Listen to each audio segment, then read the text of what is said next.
cada uno de ellos obrando ante su situación, ante su problema, ante su prueba, ante lo que sea que estén enfrentando, porque ahí sí solo tú sabes y muchas veces nosotros no entendemos.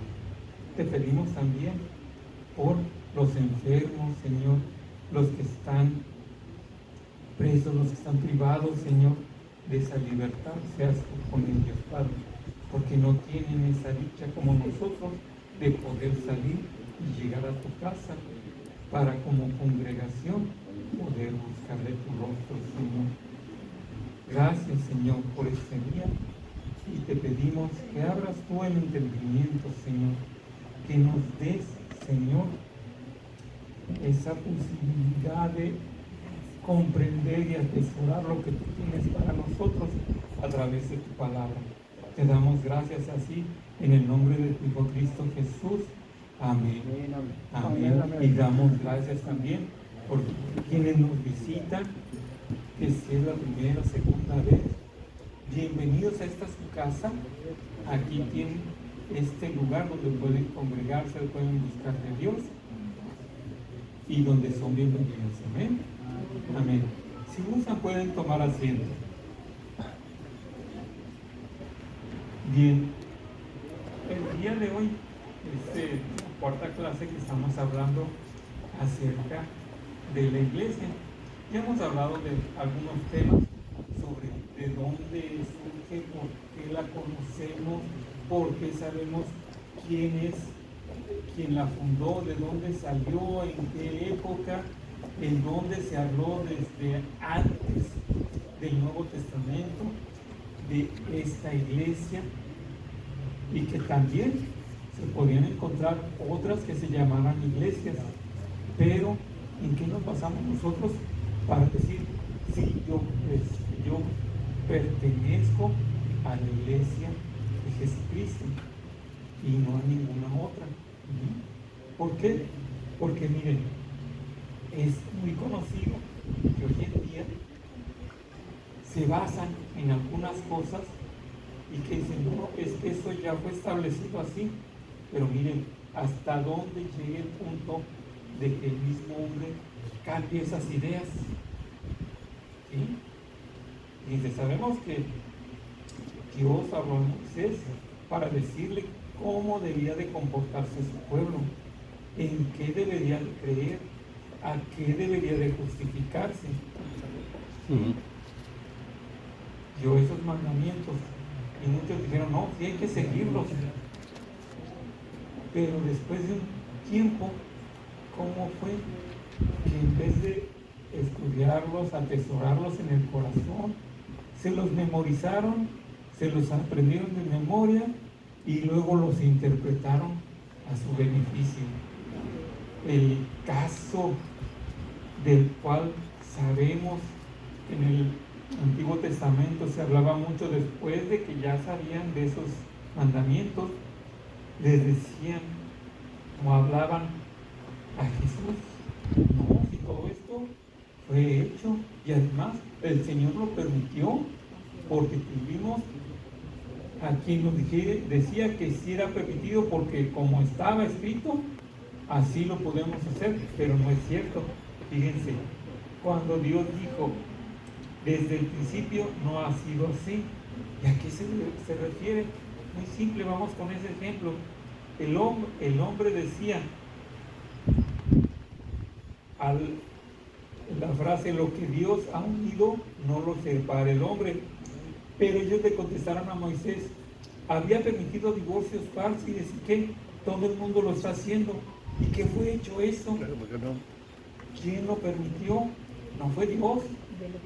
El hombre, bajo su interpretación, que dijo, pues si ya lo hacemos y está permitido, pues quiere decir que sí lo avala Dios, y no necesariamente.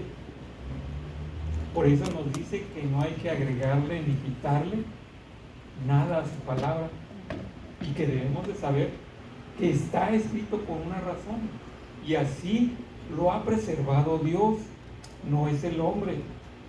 Porque el que tengamos una Biblia en nuestros idiomas o en muchos idiomas, no quiere decir que cada uno en su propia lengua, lo interpretó a su manera, a su provecho.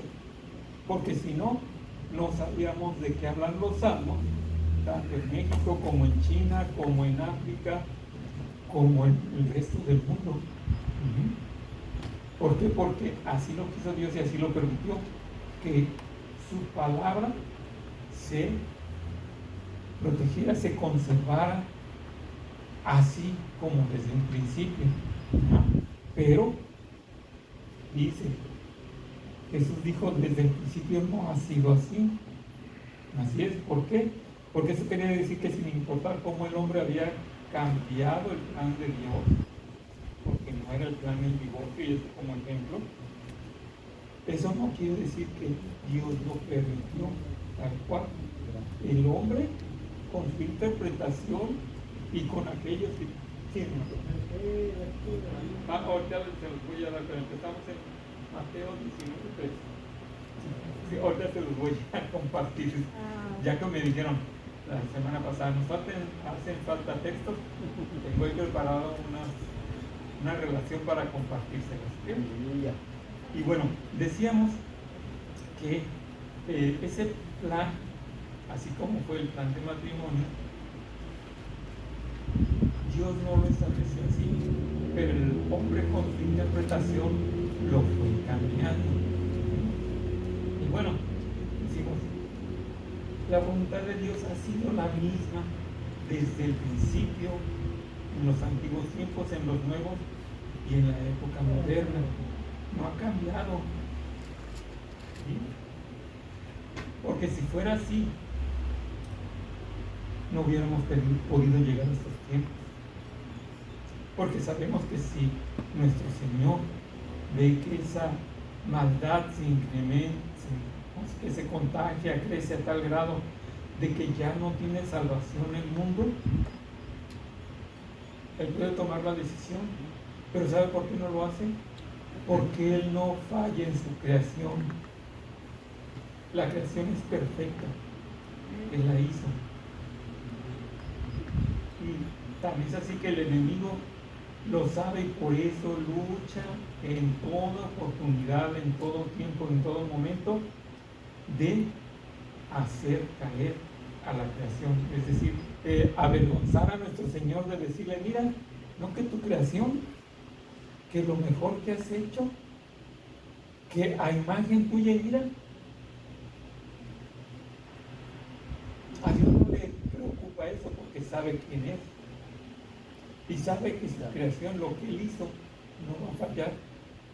Es cierto que el enemigo lucha y lucha y lucha, pero el Señor ya sabe que está vencido. ¿Por qué se va a preocupar Él? Si nosotros lo sabemos, porque lo dice la palabra, ¿por qué nos vamos a preocupar entonces nosotros?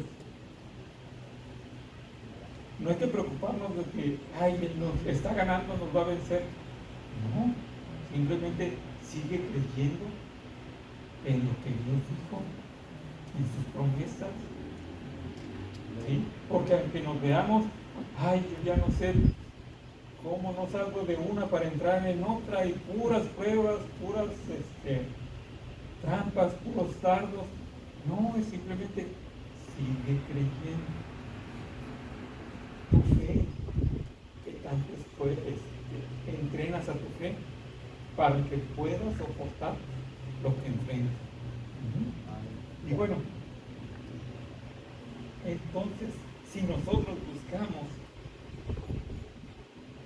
de todo esto y de por qué debemos inquietarnos, y sobre todo, ¿a dónde vamos a llegar? No debemos de preocuparnos. La Biblia está llena de ejemplos por donde le busquen. Desde el principio, desde la creación, desde la venida de Jesús hasta el Apocalipsis. En todo el tiempo vemos cómo el Señor todo lo tiene previsto. Cómo está preparado. Cómo empezó a preparar a la humanidad para todo lo que habría de tener. Porque sabemos que desde el Antiguo Testamento, antes de que todos empezaban a pensar que solo había un pueblo escogido y que era el único que iba a aspirar